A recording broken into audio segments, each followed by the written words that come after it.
নমস্কার বন্ধুরা, আমি সঞ্চিতা আর বিশ্লেষণের আজকের এই এপিসোডে আপনাদের সকলকে স্বাগত জানাই। আজকে আমার সঙ্গে উপস্থিত রয়েছেন স্টুডিওতে কলকাতা কোর্টের বিশিষ্ট অ্যাডভোকেট নৃপেন্দ্র কৃষ্ণ রায় মহাশয়। নমস্কার স্যার আপনাকে। হ্যাঁ, নমস্কার। উনি একজন অ্যাডভোকেট হলেও ওনার আরো অনেক প্রতিভা আছে। উনি একধারে ভালো সঙ্গীত শিল্পী, বংশীবাদক, গিটার বাদক, আর সবথেকে বড় কথা উনি একজন লেখক। একটি বই আমি আপনাদের দেখাচ্ছি, টাইটেলে মা, মাটি, মানুষ, মমতা।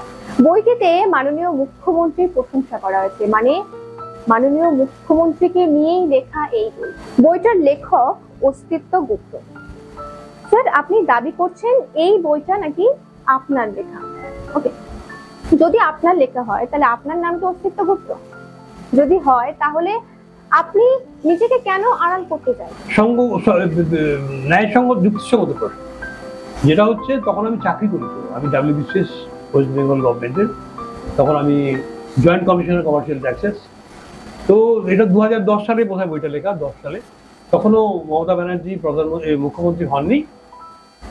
তো বইটা লেখার পরে বইটা মাননীয় আইনমন্ত্রী মলয় ঘটক হব করছেন সবাই, বইটা দিদির কাছে দিয়ে এসেছিলেন নিজের হাতে, আমি বাইরে দাঁড়িয়েছিলাম। তো অস্তিত্বগুপ্ত ছদ্মনামে লেখা, এবং তুমি দেখবে বইটায় মহাশ্বেতা দেবী ফরওয়ার্ড করেছেন। তো তখন যদিও বামফ্রন্ট সরকারের বিরুদ্ধে অনেকে মুখ খুলে, আজকে যেটা সরকারের বিরুদ্ধে মুখ খুললে পরে হেনস্থার সম্মুখীন হতে হচ্ছে, তখন কিন্তু এমনটা খুব একটা ছিল না। তবুও বামফ্রন্টের বিরুদ্ধে এমন কড়া সমালোচনা বইটাতে আছে যে আমি as an officer of government of West Bengal, যে আমি এই সরকারের বিরুদ্ধে মুখ খোলাটা আমার উচিত হয়নি বা হতো না। বইটা আমি মেনলি কি বলেছিলাম, আমার মেন বক্তব্য ছিল যে এই যে কেমিক্যাল হাব, স্পেশাল ইকোনমিক জোনগুলো করা হচ্ছে, সিঙ্গুর হচ্ছে তার একটি মাত্র চূড়া। অ্যান্টনিও মাইনো মানে সোনিয়া গান্ধী ভারতবর্ষে এরকম 1000 খানা সিঙ্গুরের লাইসেন্স দিয়ে রেখেছিলেন, কিন্তু যেহেতু সমস্ত জমিগুলো কৃষকদের জমির উপরে, যাদের অন্য কোনো ইনকাম নেই, অন্য কোনো আয়ের উৎস নেই, এই জমিগুলোকে তারা ছাড়বে না। আন্দোলন হবে সারা ভারতবর্ষ জুড়ে। তখন এবার আলাপ আলোচনা চলল কারা করবে, কোন সরকার করবে, উত্তরপ্রদেশ করবে, সবই কংগ্রেস সরকার। কিন্তু তখন CPM এগিয়ে এলো, বললো তো আমরা 235, আমাদের বিপক্ষেরা 35, আমরা করে নেবো। আর প্লাস আমাদের এখানে সবাই জমি দিতে চাইছে, আমাদের এখানে কৃষকরা সবাই জমি দিয়ে দেবে। সত্যি কথা, এই সিঙ্গুরে সবাই জমি দিতে চাইছিল, কিন্তু যারা ভাগ চাষি ছিল তারা অধিকাংশ ছিল মুসলিম। এবং সে আরো লিখেছিলাম, এই যে সিঙ্গুর নন্দীগ্রাম বাদে তখন সালেম প্রকল্প, তখন তোমার DLF প্রকল্প, তখন রাজারহাট, এই সমস্ত প্রকল্পে সমস্ত জায়গায় কিন্তু এগ্রিকালচারালি ফার্টাইল ল্যান্ড, 3 ফসলি জমিগুলোকে দখল করতে চাইছিল। এবং ভারতবর্ষের 1000 খানা এরকম সিঙ্গুর মানে খোলা হয়েছিল যেখানে 3 ফসলি জমি। সেখানে আমি পরে পরে বলছি, আমেরিকা চাইছিল ওখানে একটা কৃত্রিম দুর্ভিক্ষ করবে। কেন দুর্ভিক্ষ করতে হবে? আমেরিকার কোম্পানিগুলো জেনেটিক ফুডগুলো চলছিল না বাজারে। সায়েন্টিস্টরা বললো জেনেটিক ফুডগুলো খুবই ক্ষতিকর হতে পারে, টেস্টেড নয়, এক্সপেরিমেন্টেড প্রপারলি হয়নি। এদিকে হাজার হাজার কোটি টাকা ইনভেস্ট করে বসে আছে।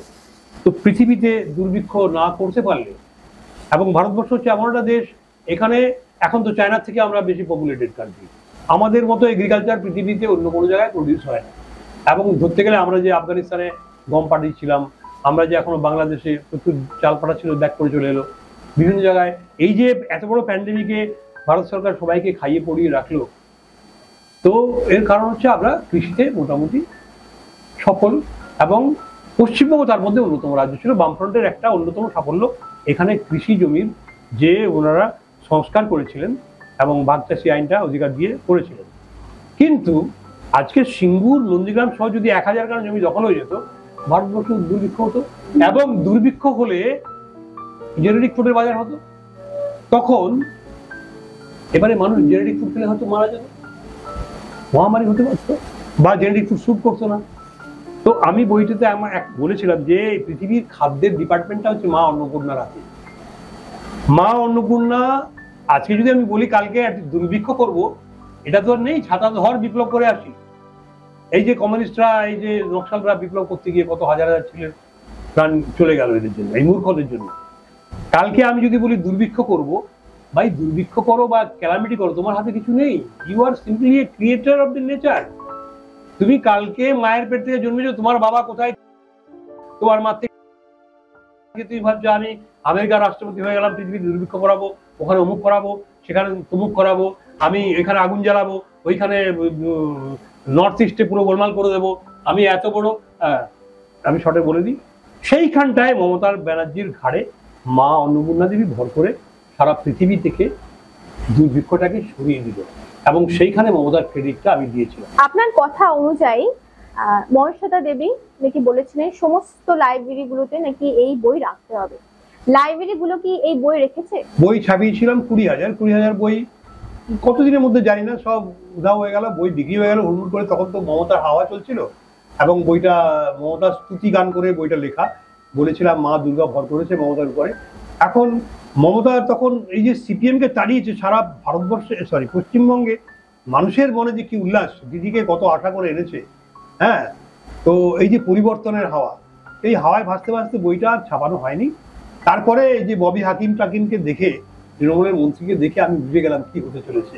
আজকে যেটা হচ্ছে সেটা আমি 10 বছর আগে বুঝে গেছিলাম, আর বই ছাপাইনি, লাইব্রেরিতেও যাইনি। কিন্তু মাননীয় ববি হাকিম মহাশয় আপনাকে সিএম এর কাছে নিয়ে যাননি, যার জন্য আপনি ওনাকে ধন্যবাদ জানাচ্ছেন।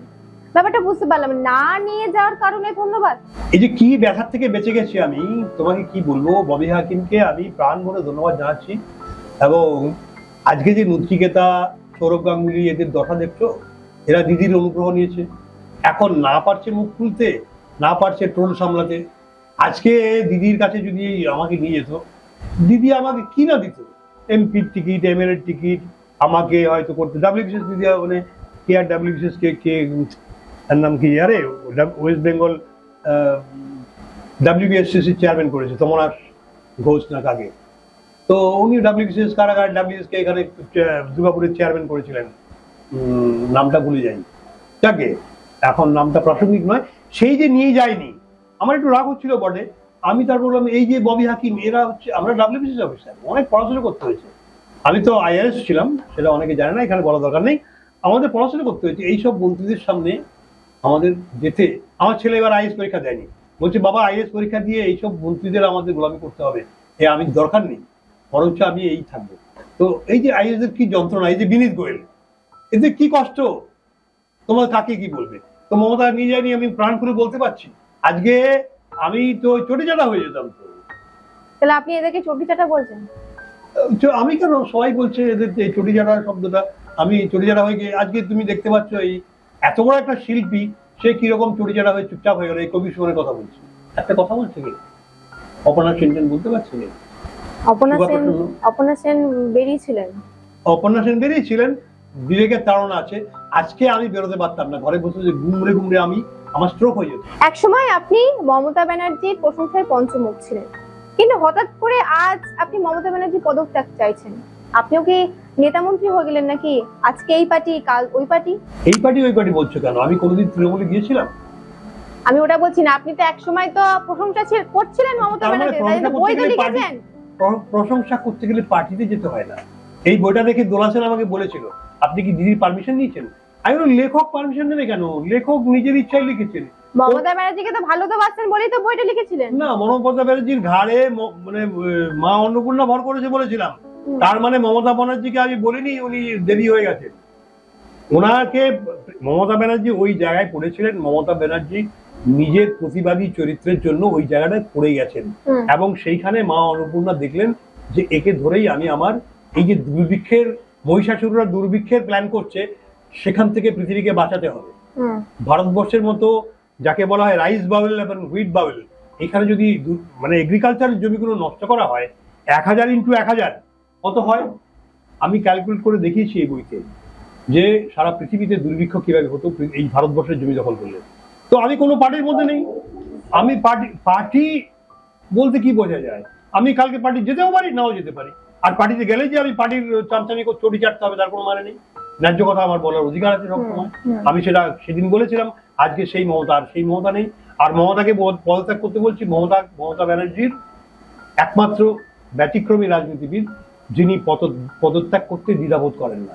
জানি না আজকে কেন করতে পারছেন না। আমার মনে হচ্ছে ওনাকে সাইড থেকে কারা কারা ঘিরে রেখেছে, উনি ভয়ঙ্করভাবে বন্দী আছেন, এবং মমতা ব্যানার্জির স্বার্থে মমতা ব্যানার্জিকে ওখান থেকে বার করে নিয়ে আসতে হবে। মমতা ব্যানার্জি এরকম ধরনের নয় যে তার রাজ্যে একটা মহিলার এরকম খুন হয়ে গেল উনি এটা ধামা চাপা দিয়ে চাইছেন। আমার যেটা মনে হচ্ছে মমতা ব্যানার্জি আর মুখ্যমন্ত্রী নন, ওনার পেছনে কোনো একটা অদৃশ্য শক্তি কাজ করছে। আপনি দাবি করছেন যে মমতা ব্যানার্জির সরকার পড়ে যাবে, আপনার দাবির পেছনে কি কিছু যুক্তি আছে? যদি থাকে তাহলে মমতা ব্যানার্জির সরকার যদি পড়ে যায় তাহলে মুখ্যমন্ত্রীর পদে কে বসবে? সরকার তখনই পড়ে যখন সরকার মেজরিটি হারায়। বিধানসভার মধ্যে যদি ভোটাভুটি হয়, সেই ভোটাভুটিতে দেখা গেল যে তৃণমূল পার্টির সংখ্যাগরিষ্ঠতা নেই, তখন সরকার পড়ে যাবে। সেটা একটা অপশন আছে। সেকেন্ড অপশন হচ্ছে মমতা ব্যানার্জি ওখান থেকে সরে গিয়ে পার্টি ঠিক করে নেবে কাকে মুখ্যমন্ত্রীর পদে বসাবে। তো সেই কেসে ভোটাভুটিতে পার্টি রয়ে যেতে পারে। আবার একটা হতে পারে এই বিজেপি পার্টির তো এই তৃণমূল পার্টির বা অন্যান্য পার্টির লোকজনকে কেনার মানে পুরনো ইতিহাস রয়েছে। সব জায়গায় এরা অন্য পার্টি নিজেরা কোনোদিন কোনো বাংলাতে, অন্তত বিজেপির যেটা করা উচিত ছিল, বাংলাতে সত্যিকারের ভালো ভালো লোকজন বসে আছেন, তাদেরকে কালচার করা, তাদেরকে টেনে আনা, তাদেরকে রাজনীতির ময়দানে করা। এরা চোর যাদের সম্বন্ধে মানে নিজেরাই বলছে ও চুরি করেছে, 60 কোটি টাকা মেরেছে, এ অমুক মেরেছে, তমুক মেরেছে, ভোগবাদী সমস্ত লোক বসিয়ে রেখেছে। তো এই বিজেপি পার্টি পশ্চিমবঙ্গে বাঙালির ভালো করতে পারবে বলে মনে হয় না। এবং যদি মমতা ব্যানার্জি পদত্যাগ করে আসল দোষীকে সাজা দিতে পারে তাহলে তৃণমূল পার্টি রয়ে যাবে। না হলে পরে একটা অরাজনৈতিক দল তৈরি হতে পারে বাংলায়, যেখানে সব পার্টির ভালো ভালো লোকজন আসবে। পার্টি ভালো ভালো লোক আছো, তোমরা দেশের কাজ করতে এসছো, হয় তৃণমূল, হয় বিজেপি, হয় সিপিএম, দেশের কাজ করতে যাচ্ছি। সব পার্টির লোকজন ভালো ভালো লোক আসতে পারে না? মনে করো তোমাদের শতরূপ আসলো, মনে করো ওখান থেকে অতীব চৌধুরী আসলো, মনে করো ওখান থেকে আমাদের শুভেন্দু এখন যেটা বলছে সব ঠিকঠাকই বলছে, কিন্তু আগে তো 14 সঙ্গেই ছিল, এই 14 সঙ্গেই ছিল। কিন্তু শুভেন্দু হয়তো বাইরে থেকে থাকলেও হেল্প করে দিল। এই বিজেপির মধ্যে ভালো ভালো লোক আছে, ভালো ভালো মুখ আছে। মাঝখান থেকে অর্ক প্রভকার নাম শুনছিলাম, আশিস সরকার আছে কেন্দ্রে বিজেপি সেন্ট্রাল টিমে, বিজেপির মধ্যে বিশ্ব হিন্দু পরিষদের লোকজন আছে, ভালো ভালো লোকজন আছে। এদেরকে নিয়ে একটা সরকার করতেই পারে, বা একটা সব পার্টি মিলিয়ে একটা ফ্রেশ পলিটিক্যাল পার্টি তৈরি করতে পারে, যারা বাংলাকে চায়, বাংলাকে ভালোবাসে। বাংলার খুব একটা সামনে সুদিন নেই। বেঙ্গল ডায়েরি বইটা বেরিয়েছে, সবাই দেখুন কি হতে চলেছে। যে আরজিকর ঘটনার জন্য তৃণমূল সরকার আজ কাঠগড়ায়, আপনার কি মনে হয় যে জটিল গোলকধাঁধায় আজ সত্য জর্জরিত, সেই সত্য কি কোনোদিনও মুক্তি পাবে? আমি বামফ্রন্টের মানে 1 নম্বর সমালোচক যখন ছিলাম, বামফ্রন্টকে তুলনা করেছি, আমার বইটাতেও লেখা আছে। কিন্তু বামফ্রন্টের পরে যেরকম ইনফ্লেশন হয় না, কালকে চালের দাম ছিল 100, আজকে 150 হয়ে গেল, কালকে 200 হলো, সেরকম পলিটিক্যাল পার্টির এই যে ইনফ্লেশন চলছে, মানে যাকে বলা হয় অধঃপতনের ইনফ্লেশন। কংগ্রেস একরকম দেখেছি, তারপরে সিপিএম কে একরকম দেখলাম, তারপরে তৃণমূলকে দেখছি। এই যে অধঃপতনের মানে লিমিট ছাড়িয়ে গেছে, সেটা তৃণমূলের কিছু করার নেই, আমাদের কিছু করার। মানুষজনের চরিত্র এরকম হয়ে গেছে। এখন ব্যাপারটা কি, যাদেরই ক্ষমতা আছে তারা হচ্ছে আমি আইন, আমি কোর্ট কি, হাইকোর্ট কি। এখন আমি ডিস্ট্রিক্ট কোর্টগুলোতে দেখছি কোনো রকম থানার আইন ফাইন পুলিশের কথা ভাবতে যায় না, সব কেস হাইকোর্টে আসতে হবে। হাইকোর্টে যদি কোনো অর্ডার দেয় তাহলে তার মানন করা হচ্ছে। এই যে আজকে যে আরজিকরের ঘটনা ঘটলো, এই ঘটনায় আমার থিওরি হচ্ছে যে বাংলাদেশে যেরকম হিন্দু হত্যাগুলো হচ্ছিল, যেভাবে ভিডিওগুলো আসছিল, যেভাবে হিন্দুরা পোলারাইজড হয়ে যাচ্ছিল, যেটা বাংলায় কোনোদিন হয়নি, এটাতে বাংলায় যারা জামাতি মনোভাবের লোকরা আছে তারা খুব ভয় পেয়ে গিয়েছিল, এবং তারা এমন একটা হত্যাকাণ্ড করতে চাইছিল যাতে করে বাংলাদেশের ঘটনা থেকে পাবলিকের মুখ সরে যায়। এবং আজকে যদি ধরে নেওয়া যায় তর্কের স্বার্থে যে এই মেয়েটা তিলোত্তমা দেখে ফেলেছিল, বুঝে ফেলেছিল এই হবে সেই হবে, সে তাহলে ডায়েরিতেও লিখতো, বাড়িতে বলতো। এরকম কিছু ডাইরেক্টলি বলা নেই। তাহলে একটা ঘটনা হয়তো প্রতিবাদ হয়তো করেছিল, তার উপরে রাগ ছিল, তাকে 1 লাখ দিন হয়তো মরতে হতো, কিন্তু সেই মৃত্যুটা এইভাবে জঘন্যভাবে, এইভাবে নৃশংসভাবে দেখানো হলো। হ্যাঁ, আমার দৃঢ় ধারণা যে প্রথমে ওকে মেরে ফেলা হয়েছে, তারপরে এমন ভাবে দেখানো হলো বিভৎস ব্যাপার। দেখো বাংলাদেশে কি হচ্ছে, আমাদের এখানে তো এরকম হচ্ছে, তোমরা ভুলে যাও। আজকে এই ঘটনা যারা ঘটিয়েছে তারা সাকসেসফুল। আজকে আমরা বাংলাদেশে সব ভুলে গেছি, প্রতিদিন হিন্দুদের উপর অত্যাচার চলছে। আজকে এই ঘটনাটাও জামাতরা করেনি এরকম আমি এরকম এর সম্ভাবনা কেউ উড়িয়ে দিতে পারছে না। এবং সেই জামাতদের কবজায় কিন্তু মুখ্যমন্ত্রী বেরোতে গেলেই ওনাকে যে ওনাকে মুখ্যমন্ত্রীকে আজ মানে ওনার ভীষণ বিপদ হয়ে যাবে। আজকে বাংলাকে বাঁচাতে গেলে এখানেও জামাতি শক্তি যে নেই তুমি সেটা বলতে পারবে না। মুখ্যমন্ত্রীকে এটা বলানো হয়েছে, মোদী বাবু যদি এখানে জ্বলে আমি উড়িষ্যায় জ্বালাবো, নর্থ ইস্টে জ্বালাবো, আমি ত্রিপুরায় জ্বালাবো, উড়িষ্যায় ঝাড়খণ্ডে জ্বালাবো। এই জামাতি ভাষাটা মুখ্যমন্ত্রীর ভাষা নয়, একটা চিফ মিনিস্টারকে দিয়ে বলানো হয়েছে, পেছন থেকে রিভলভার থেকে জামাতিরা বলিয়েছে। আজকে বাঙালির ঘরে ঘরে যদি হিন্দুরা না বেরিয়ে আসে, কালকে আমাদের এখানে থেকে পালাতে হবে। বাংলাদেশ থেকে আমরা যারা এসেছি তারা বহু ধর্মনিরপেক্ষতা দেখিয়েছ, বামফ্রন্ট হয়েছে ওখান থেকে পদাঘাত খেয়ে, পশ্চাৎ দেশে আঘাত খেয়ে জ্যোতি বসু এইসব মানে কুলাঙ্গাররা, এদের হচ্ছে বহুদিন আগে মুসলমানদের দ্বারা রেপ হয়ে বেজন্মার বাচ্চাদের জন্ম হয়েছিল, এবং তারা ওখান থেকে লাথে এখানে গলাগলি করে ভাই ভাই করছে, ধর্মনিরপেক্ষতা বলছে। আজকে ওরা মোহাম্মদ সেলিমকে বলতে পারে না তুমি তো মুসলমান, তুমি তো কমিউনিস্ট, তোমার তো ধর্ম নেই, তোমার নামটা মোহাম্মদ কেন, তোমার নামটা হরিদাস নয় কেন, তোমার নামটা XYZ নয় কেন? Why Mohammad Selim? Why name is coming from Arab country? কেন বাংলার কালচার কি আরবের থেকে কোনো অংশ কম আছে? আমাদের কেন বাঙালি আরবি কালচার ফলো করতে হবে? আমার আল্লাহ যেই হোক, আমার ভগবান আরাধ্য দেবতা যেই হোক, আমার নামটা কেন বাংলায় হবে না?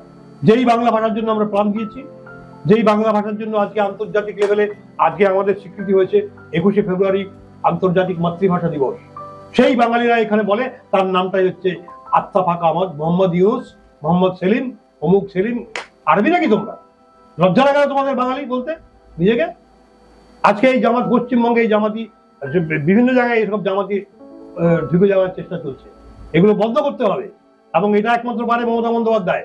কিন্তু তিনি এই যে সংবিধানটা আছে, এই সংবিধানে ওনাকে গদি টেকাতে হলে ওনাকে দুধেল গায়ের ভোট দিতে হবে, সেই সব ব্যবস্থা করা হচ্ছে। আগামীতে আমি অলরেডি রিট ফাইল করেছি, এই ব্যাপারে নোটিশ ফাইল করেছি, রিটটা করবো আমি খুব তাড়াতাড়ি সুপ্রিম কোর্টে। উনি একটা সাংঘাতিক অভিযোগ করলেন, যাক সে কথা। তো বন্ধুরা, আজকের এপিসোড এখানে শেষ করছি, দেখা হবে পরের এপিসোডে। ভালো থাকবেন, সুস্থ থাকবেন।